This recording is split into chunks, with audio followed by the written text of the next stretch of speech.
Hi, welcome back to another episode of Mr. Fix-It the Realtor. I'm Zach Lipson with the Jason Martin Group. On this episode, I'm going to show you how to install a new light switch, and we are going to be joined by a good friend of mine. Stay tuned. So we're at Ingmar's house. A buddy of mine, actually a client as well, and we're here to fix his light switch since it's been broken. I don't know if Ingmar did this or maybe it's just due to poor craft quality, but we're going to fix this today. So, Ingmar, you want to say hello to the fans? Yeah. Hi. A man of many words. So we're going to go ahead and take the faceplate off first. But before we actually do that, we want to go ahead and we'll turn the power off at the breaker panel. So I've unscrewed the light switch from the fixture here. I have turned off the power just to be sure power is in fact off. I do have a little electrical tester. It's only cost a few bucks.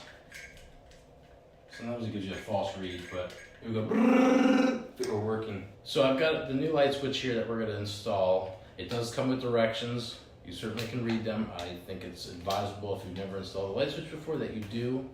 Of course, me showing you how to install a light switch does not replace hiring an electrician. Just the little CYA. So I've got my switch out, and in addition to that, I've got this extra wire that came with it, as well as some additional wire nuts in case you don't have wire nuts. If you should have wire nuts. So you won't really need those unless you want to put new wire nuts on. The green wire here is your ground wire. This yellow wire is used only in the instance you are doing a three-way switch. What we've got right here is called a single pole. So that means we've got one switch for the light. If there was more than one switch, we would be on a three-way, in which instance we would use this to connect into this switch so that it basically can toggle back and forth between the two switches so the light can be controlled by either of those. So we've got two ways that we can put the actual wiring into this switch. We can either have it wrap around this screw, and then I'll go ahead and tighten the screw over that, or you can actually push it through this little hole and it should clamp down on that. I prefer to do it this way. Not all, depending upon the gauge of your wire, it may not fit inside this little hole here.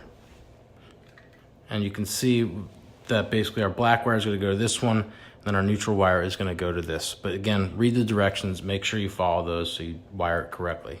So we no longer need the wire nuts because this type of switch does not require them.